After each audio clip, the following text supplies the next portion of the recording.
Hey, welcome to Prairie Lakes, and we are really glad that you're here, and we're so glad that we can be one church on many corners, and if you're watching online, we're just really grateful that we can do this together. And you've made a really terrific choice by starting your week off by saying, here I am, God, and worshiping Him and coming to this thing called the church. And here's what we know. I know that there are some of you, this is your first time or you're really new to this. This is a really big step for you. And I just want to say to you, good job. Thanks for taking the chance. Thanks for risking it. And some of you have got a friend on your arm right now. Great job inviting your friend. But we're really glad you're here. Don't ever forget this. At Prairie Lakes, doesn't matter who you are or where you've been or what you've done or even what's been done to you, you can look for God and He loves you. So you're on a journey, and we're really glad that you're on the journey with us. So excellent job. All right. Hey, as you can tell, we're in this series in the book of Mark. And this is the third week, so we're taking 2 chapters at a time, and we're just walking kind of through the book. And what we're asking you to do is we're kind of giving the big picture on the weekend, and then throughout the week, you're called to read that. And we know that there are hundreds and hundreds of you in groups right now, Mark groups, where you're doing this thing together. And I'm just telling you, if you're not in a group, even this week, you can still grab some friends and say, let's get together on Thursday night or whatever, Saturday morning, and let's walk through this together. There's just something about doing it together. And we just having a great time in our group. And there's just something about reading it together and then finding out what God's doing in the lives of other people and sharing kind of life together. So I encourage you with that. All right, 2 very quick things. Let's get our Bibles out right now. So at your campus, they might be into the rows or in a thing at the back or somewhere under the chairs or something like that. But get a Bible, use your phone if you want to. And then the other thing is, if you write stuff down, you'll remember it. And especially as we're doing this, kind of this bigger chapters each time, write things down you remember. So the ushers at every campus are coming down right now. Great place to take some notes on the back of your bulletin and encourage you with that. All right, we just got to get cracking, okay? So here's what we've been. In Mark 1 and 2, Pastor Jesse started it off, and here's what he basically said this to us. He said, listen, this is the good news. This is the gospel, and if you're gonna get, you got to know this Jesus if you're going to be transformed and changed by this Jesus. And I know that there are some of you who've never made this step, and listen, I know it took me a while in my life to make this step. But if you've never made the step to just say, okay, Jesus, I believe who you are, I just encourage you, this might be your time to do it. If you've kind of been pushing God away, if you've kind of been putting Him off, this may be your time to do it. So don't be afraid of that. Because what we're reading is about this Jesus, and it's about what He is, who He is, and what He's done. So we did that, and then last week, we went Mark 3 and 4, and the big picture of Mark 3 and 4 was this. Listen, if you're going to follow Jesus, here's what it means. And if you're going to follow Jesus, then what's going to happen is fruit will follow you in your life. Fruit will follow you in your life. It doesn't mean everything's perfect. He never, ever promised an easy road for any of us. Never. In fact, He said just the opposite of that. If you're going to follow me, if you're going to surrender to me, it's going to be costly to you. It's going to be worth it, but it's going to be costly. But last week in chapters 3 and 4, we said this. You follow Jesus, and then fruit will follow you. And that's a legacy that you leave for your kids and your grandkids and the people around you and in your circle. So this week we're going to take another step. But before we do, I want to kind of give you a picture of Mark 5 and 6. Everybody go to Mark 5 and 6 right now, okay? So Matthew, Mark, Luke, John, Mark 5 and 6. And we're going to just sit in these 2 for the whole time. And I'm going to go big, and then we're going to narrow down, and you dig in this week. Now, when you get to Mark 5 and 6, I want you to just kind of take note of this. Here's a map of Israel and Jerusalem. I know you can't see this because I know that, but I'm trying to give you just a bigger picture, okay? So this is Israel here. Here's the Dead Sea, and here's the Sea of Galilee. Now, all that we're talking about in these beginning chapters is all this ministry that Jesus did around up here by the Sea of Galilee. So what we're going to find is you're going to see in our text this weekend, He crossed the lake, and then they crossed back over the lake, then they crossed the lake, then they crossed back over the lake. That was the Sea of Galilee right here. So they were in Capernaum, and then they would cross over to Bethsaida, then they'd come back, then over to Gennesaret, and this is where it all took place. Now I want you to notice something. Nazareth is right here, and that's Jesus' hometown. Jerusalem is right here. It's about 65 miles between these 2 locations. So for instance, Osage, you're like 65 miles from Cedar Rapids. Grinnell, you're like 65 miles from here. Cedar Rapids, a little bit less than that, but parts of Cedar Rapids, 65 miles from here. New Hampton, not quite 65. Fort Dodge, you're in the middle of nowhere right now. I don't know what 65 miles is from you, okay? Lakeview or something, I don't know. But that kind of gives us the picture, and this is all that we're talking about, Jesus. All of it happens all around the Sea of Galilee, okay? So this is where all of this stuff that we're going to talk about this weekend, it all happens up there. All right, so here's the deal. We're going to go through 6 big stories of Jesus in these 2 chapters, 6 big stories about Jesus. And there's a big theme that rolls through them. And I remember last week it was kind of this idea of fruit and seeds, and that's what Mark kind of grouped them together. So this week, what he groups together is 6 big stories about the power of Jesus. And it's not just kind of mundane power, it is crazy power, and Mark shows us pictures and demonstrates it in 6 different ways.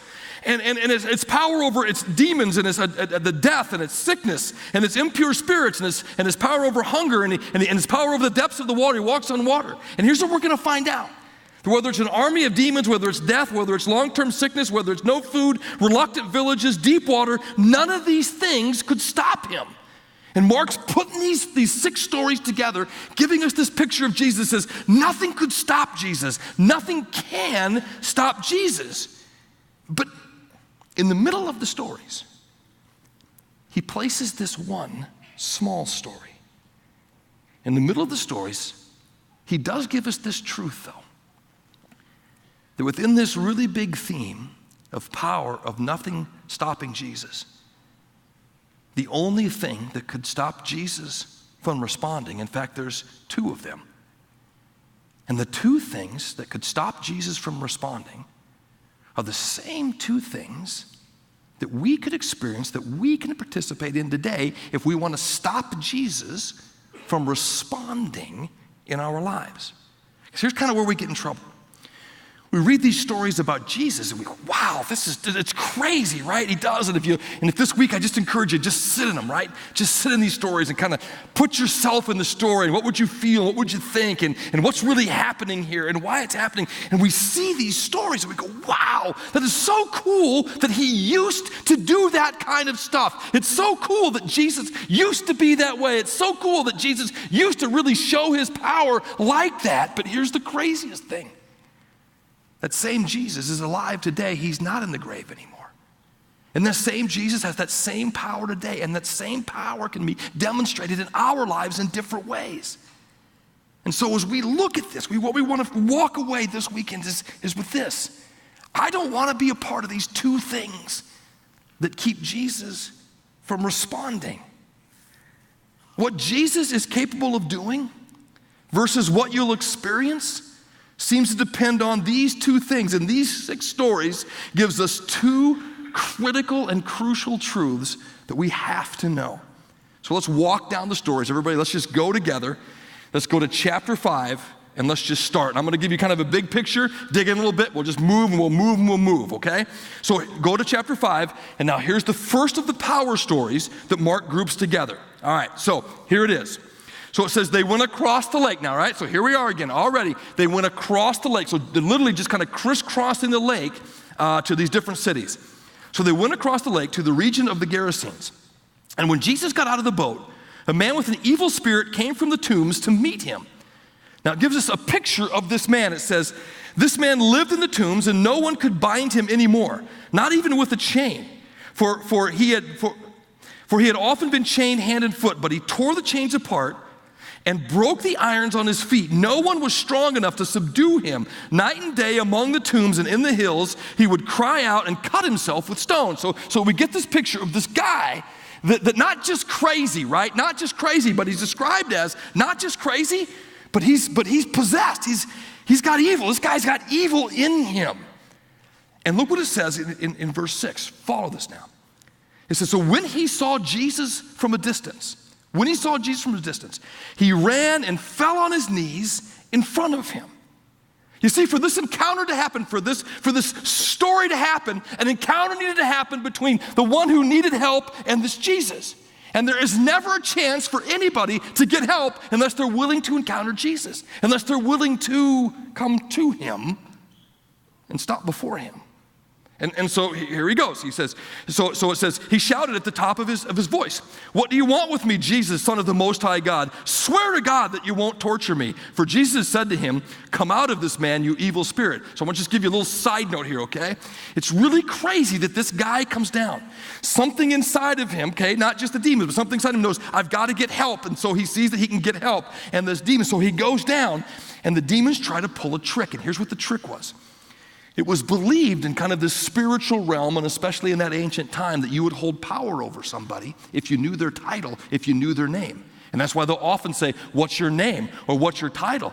And the same thing is happening here.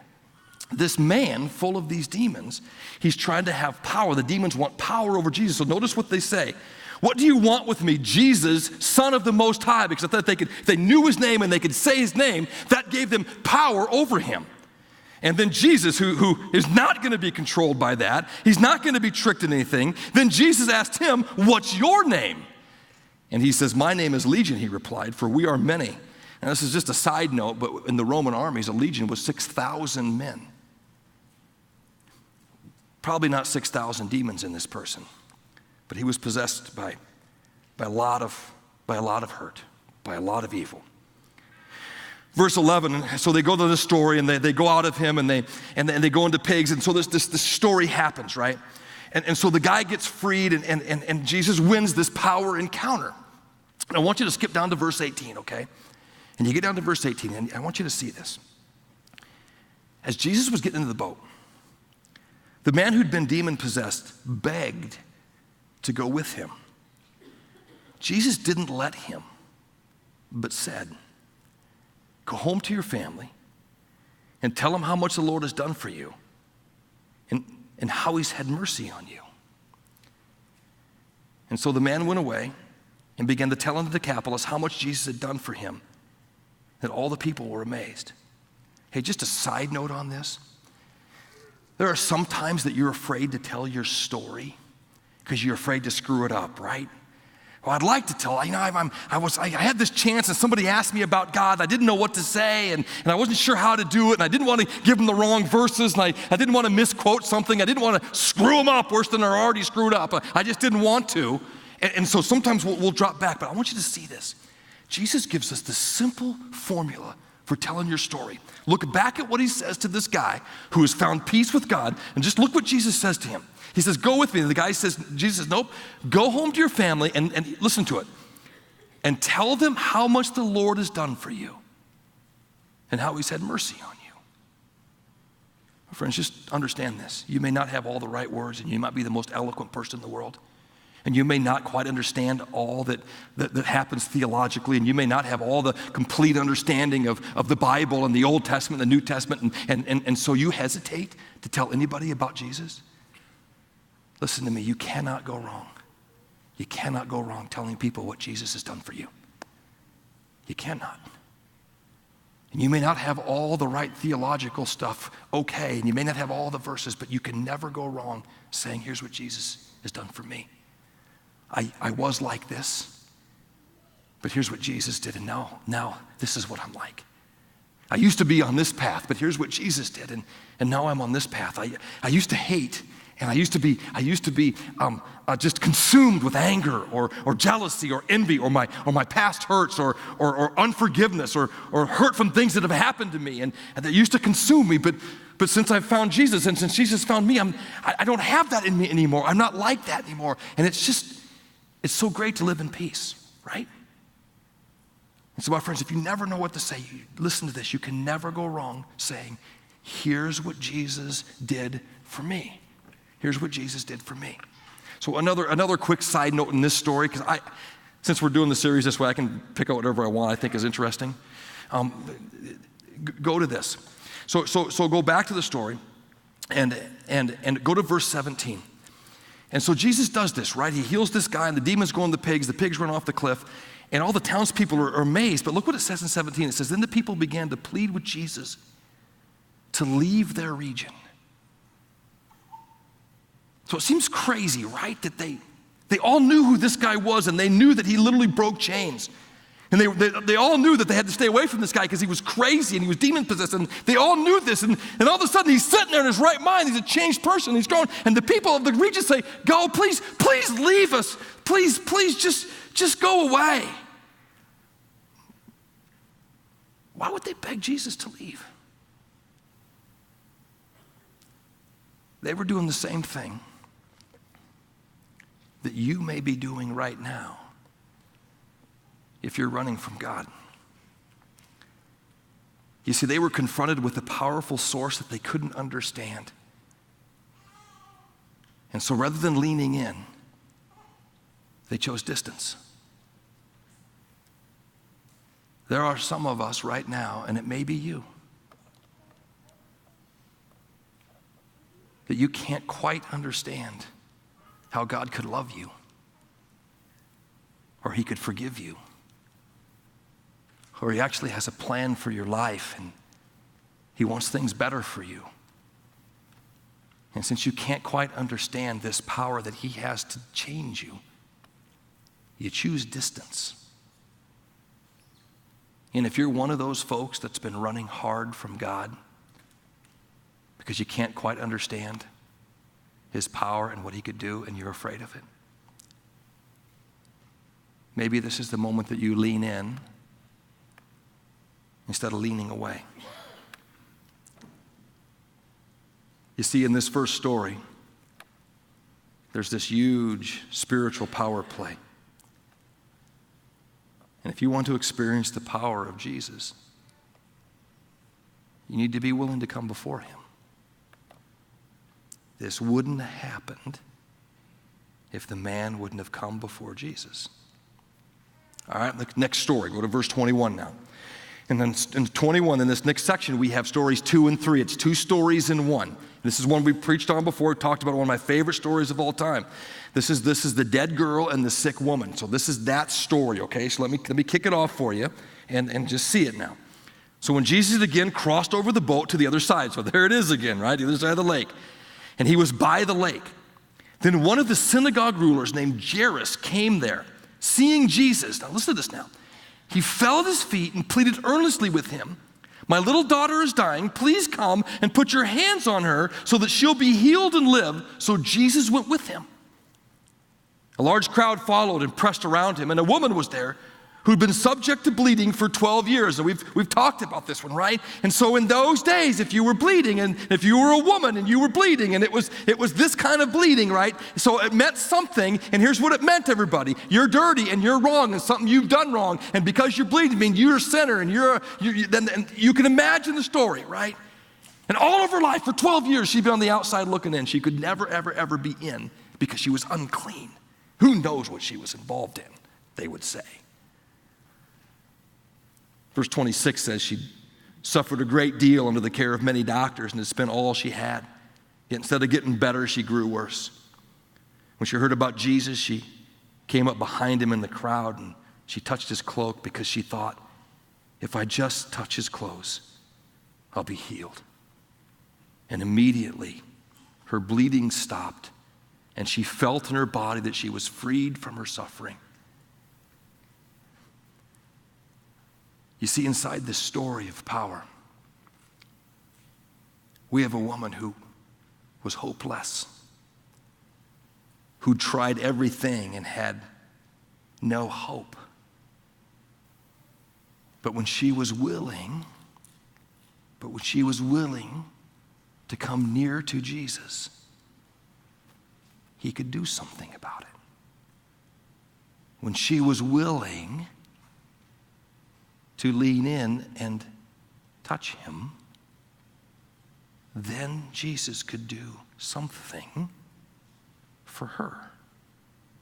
And so the story goes on, and he talks to her and he calls her daughter, and this is a really great story. You read it this week, but let's go down farther down and go to verse 35, and look what it says. Now it says, while Jesus was still speaking, some men came from the house of Jairus, the synagogue ruler.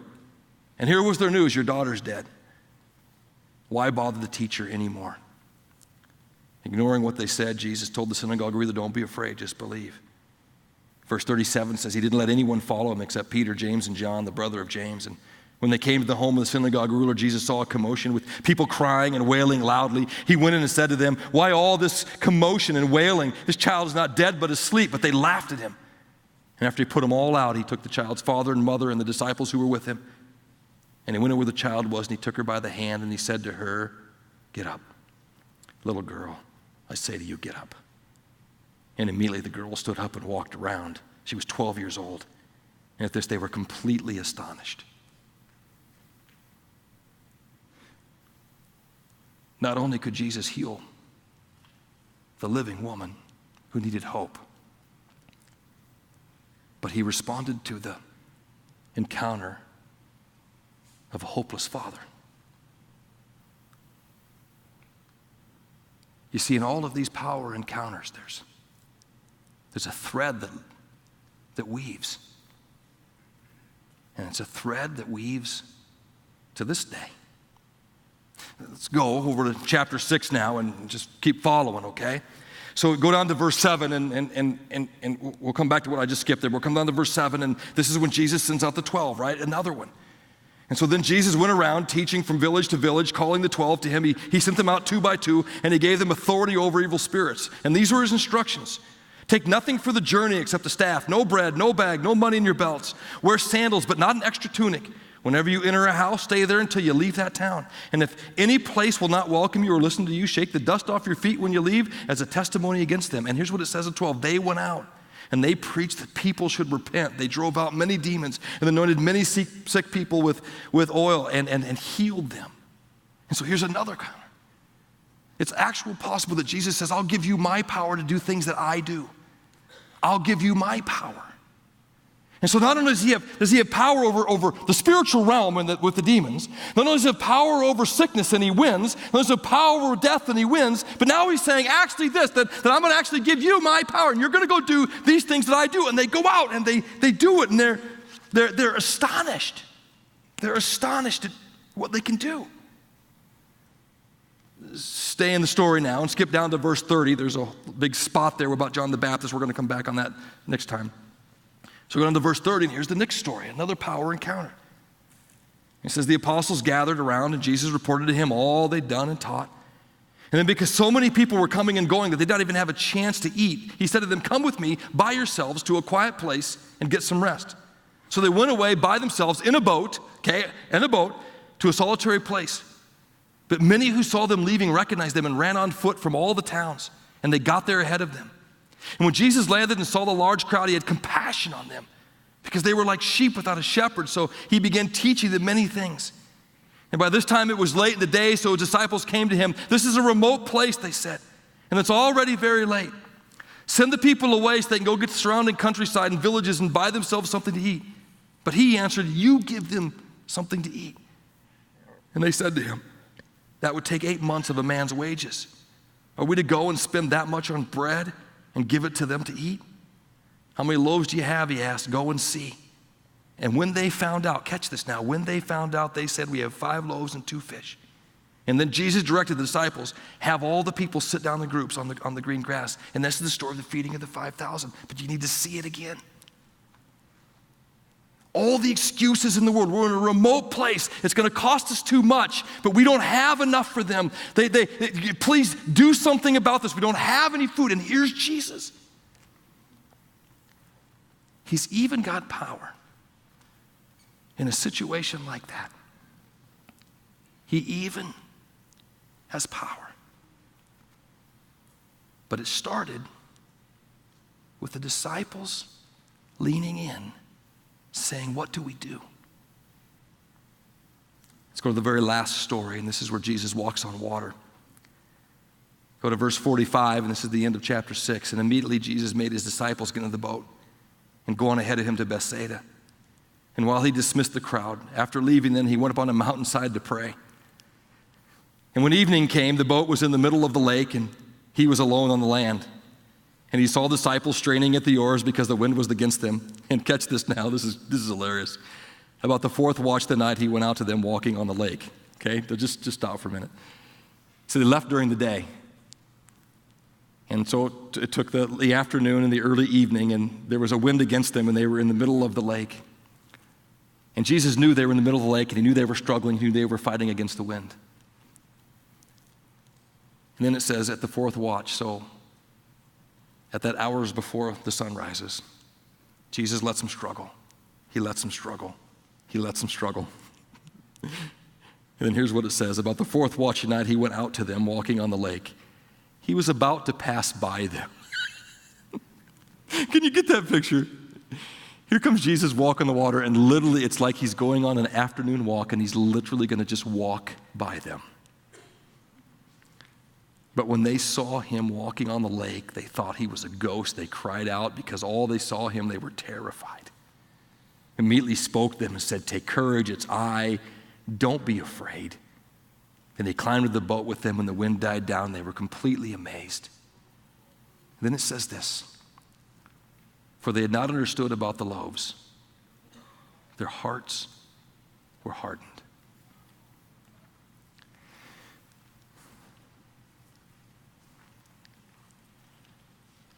The disciples got to see this. The disciples got to experience this power of Jesus over the wind and over the waves and over the deep water. Because they were willing to get into the boat and row out to the middle of the lake, not knowing what was going to happen or where Jesus was at.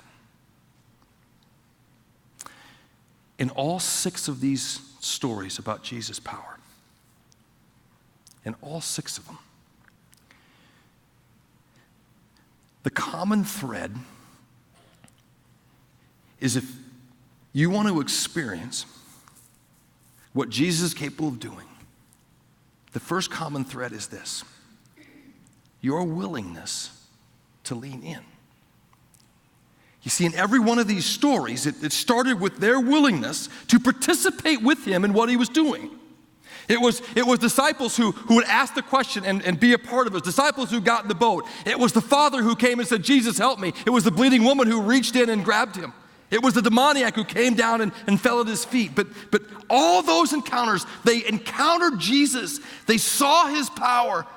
And they only saw his power because of this. They were willing to participate with him. They were willing to lean in. And there are some of us that were just begging, "God, show me something, God, show me something." And maybe the reason God isn't showing you something is because you're afraid to lean in and put yourself in a spot where you're not in control. And be a part of something where you're not sure how it's going to turn out. But it seems to me that you will experience the power of Jesus to the level of which you're willing to lean in to him. Just last weekend, right here at the Cedar Falls campus, in between the services, I was walking down the stairs, and a gal with a little kid was walking up the stairs, and she looked like she was a little bit distraught or down. And so I'm coming down, and I said, "Hey, how are you doing?" And she stopped, and instead of me going, "Oh, great, good to see you, good, okay, bye, glad things are going crappy for you, good job," I actually stopped. And she's not really well, not good. And I said, "What's going on?" And here's the story. She said, "I'm a teacher. And for 7 years, there's this group of coworkers that are just rotten to her, to the point of where she doesn't like her job, and it's just wearing her down." And I said, "It sounds a lot like a bunch of junior high girls." And she said, "Exactly." And I had to come in here, so I said, well let's catch afterwards and let's pray. And so afterwards, we got together, her husband and me and another couple that was with them, and we prayed. Here's what we very specifically prayed: "God, would you intervene on her behalf with your power? God, would you do something?" And then I read her this passage from Romans 12 about vengeance. You know how you want to get back at people? Because it really makes you feel good, right? I love vengeance. It's awesome. But it's really not. And so I read from Romans 12, and here's what it says. It says, "Hey, don't Don't take vengeance. Leave room for God to work. In other words, if you've got your hands around their neck, there's no room for God to get his hands around them. And so we prayed. Tuesday afternoon, she sends me a Facebook message. And her Facebook message says, "You will not believe what happened. One of those gals who for 7 years has been tormenting me came up to me and apologized and asked forgiveness." Amen? Do you know what she did? She leaned in to Jesus. She participated with him. She took her hands off of their throat and said, "God, would you please do something? Would you rescue me?" You can experience the power of Jesus in different ways in your life. You can experience the power of forgiveness. You can experience the power of peace. You can experience the power of love. You can actually experience him doing things on your behalf. He can, and he does, all for your good, for his glory. But none of that is going to happen unless you, like the people in each one of these stories, is willing to lean in to him. And there are all kinds of reasons that we don't, right? Well, I'm not sure. I'm not sure. I know what to pray, or I don't know how to do it, or he won't do that for me, or he won't intervene, or I prayed and he didn't act before, and that we have all kinds of excuses. But what if just this week? What if just this week when we're reading about the power of Jesus? What if just this week we laid all of our excuses to the side and we said, "Jesus, I need your power for this situation. I'm leaning into you." For some of you, it's your marriage. For some, it's your kids, your parents, your health, your finances, a job, relationship. If you're willing to lean in, you will experience the power of Jesus at work.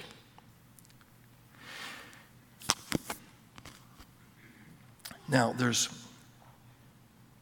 one more part to this. What Jesus is capable of versus what you'll experience seem to depend on two things: your willingness to lean in, and then there's just kind of this spot that says your level of faith. Now, I'm not talking about like name it and claim it, or kind of screwing up your faith courage and boldly binding. No. But I want you just to see this, okay? So go back to chapter 5 and go to the story of the dead girl and the sick woman. Go back to that chapter. And I want you to see what Jesus says. So in verse 34, after verse 33, it says, "Then the woman, knowing what had happened to her when she was bleeding and she was healed," right? Knowing what had happened to her, came and fell at his feet, trembling with fear, told him the whole truth. And he said to her, now listen to this, "Daughter, your faith has healed you." So she acted on what she believed to be true. So she believed that this Jesus was really the Messiah. She believed that he was really the one. She believed that he was the only hope that she had. And she acted on what she believed to be true with faith. And then go down just a little bit farther in verse 36. Notice what it says. Ignoring what they said. Now he's talking to the father of the dead girl, right? The daughter, the 12-year-old girl who just died. Ignoring what they said, Jesus told the synagogue ruler, "Don't be afraid. Just believe." I want you to go over chapter 6 now.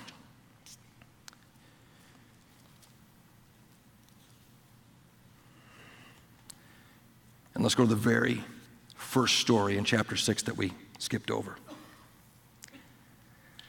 So it says Jesus left there and he went to his hometown, Nazareth, accompanied by his disciples. And when the Sabbath came, he began to teach in the synagogue, and many who heard him were amazed. "Where did this man get these things?" they asked. "What's this wisdom that has been given him? that he even does miracles. Isn't this the carpenter? Isn't this Mary's son and the brother of James, Joseph, Judas, and Simon? Aren't his sisters here with us? And they took offense at him. So you get the picture? He actually goes to his hometown, and the people that saw him grow up, the people that really knew him, the people that kind of hung out with him, and the people that knew his family, and that's Joseph, those were the people that actually took offense at him. And Jesus, look what it says in verse 4. Jesus said to them, only in his hometown among his relatives and in his own house is a prophet without honor. And catch verse 5 now, because this is kind of weird. He couldn't do any miracles there except lay his hands on the few sick people and heal them. And verse 6 gives us the clue. And he, Jesus, was amazed at their lack of faith. You see, there's something to this idea of actually believing that Jesus is who he says he is, that he loves you, and that he knows you. There's actually something to believing that you can trust him. And so in this hometown that he went to, their lack of belief was so great that it says he couldn't. Now couldn't, not in the literal sense that he couldn't, but he wouldn't. He just wouldn't respond, because what Jesus responds to is people's faith and belief in him. How crazy is it that the people who hung out with him the most, the people who knew him longer than anybody else, the people that were most familiar with him, were the only ones in all of these power stories to miss the real Jesus? The only ones that didn't really believe he is who he says he is. And you know what's crazy? That exact same phenomena is true today. There are some of us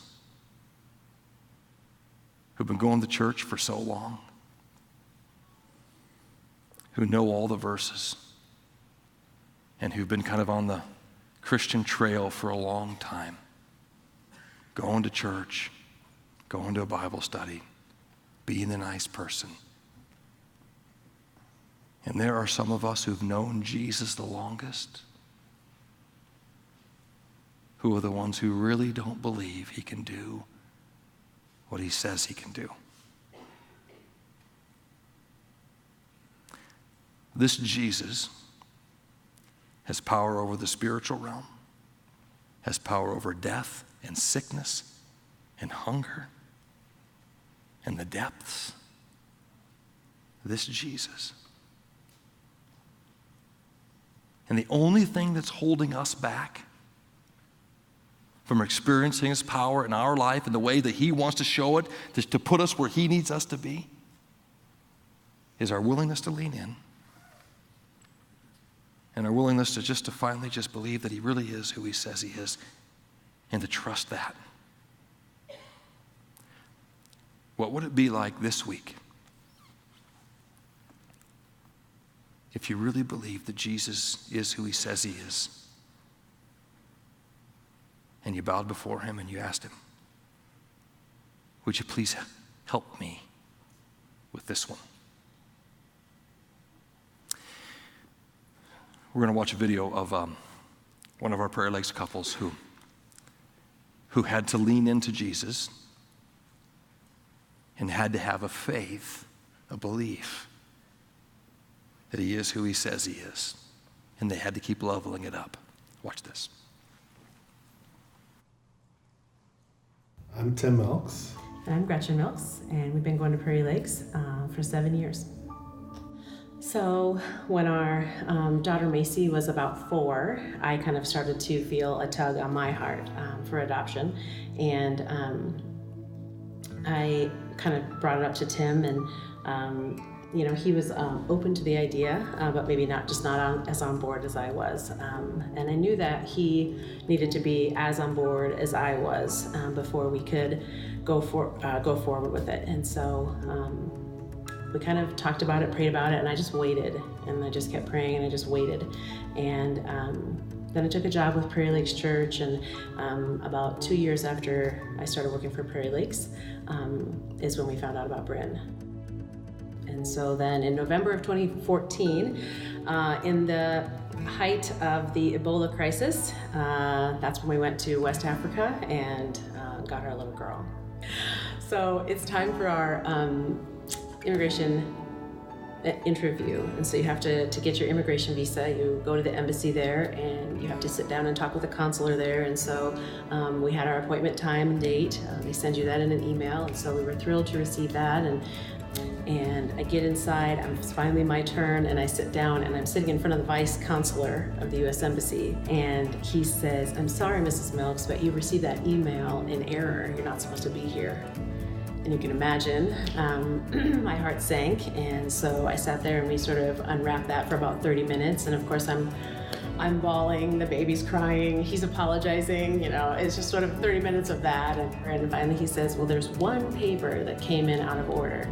And so because of that one paper coming in halfway through your adoption instead of at the end of your adoption, we can't give you your immigration visa. Your adoption is out of order. And so you'll have to go home and you'll have to restart the process from the beginning. And so it was extremely, extremely devastating. And so I finally get him to the point where he says, quietly under his breath, "Well, I can probably get your daughter a visitor visa so you can take her home and then complete the process, start it over, but at least she'll be with you." And so that's what he did. Over the next few days, I went back and she had a visitor visa and we could fly home. And then March of 2015, I finally got a letter from them in the mail that said, "We've decided that you just have to replace that one paper." And of course, that's what we were praying for. That was a big, high on our prayer list, that we wouldn't have to restart the whole thing, but we could just redo the one paper that was out of order. And so that's what we started working on, and that took another 2 years. So then we get to our visa appointment date at the embassy in Montreal, and that whole process should have taken about 30 minutes, and we were there for 5 hours. About 2.5 hours in, he called us back there, and I think, okay, this is it. They're gonna, print the visa, and we're gonna be good to go. And he says, "Do you have something called an Article 23?" And I said, "I don't know what you're talking about." And I had it, and I pulled it out. I said, "Oh, you mean this?" And he said, "Yep, that's exactly what I need." He finally did approve her immigration visa, and we got it. December of 2016, it would be. Yep, 2016. She was finally completely, fully ours. So, like I said, I had some doubt at some point that this really wasn't going to happen. But so I asked for just patience and wisdom, and that he would do it in his own time. That was basically it. My name is Prairie Milk. good job. I don't know why she's touching her face. Good job, honey. Good job. You can go through again and again and again about things that happened that shouldn't have happened. But for him, opening those doors, they wouldn't have happened. Period. He's the reason. So there's no paperwork to turn in. There's no expiration dates on anything. Everything's done, and we get to just enjoy her and enjoy being a family of 5 now. It's wonderful, and she's such a blessing, and she's such a joy, and she's so easy to have around. It's just been wonderful. We are super grateful.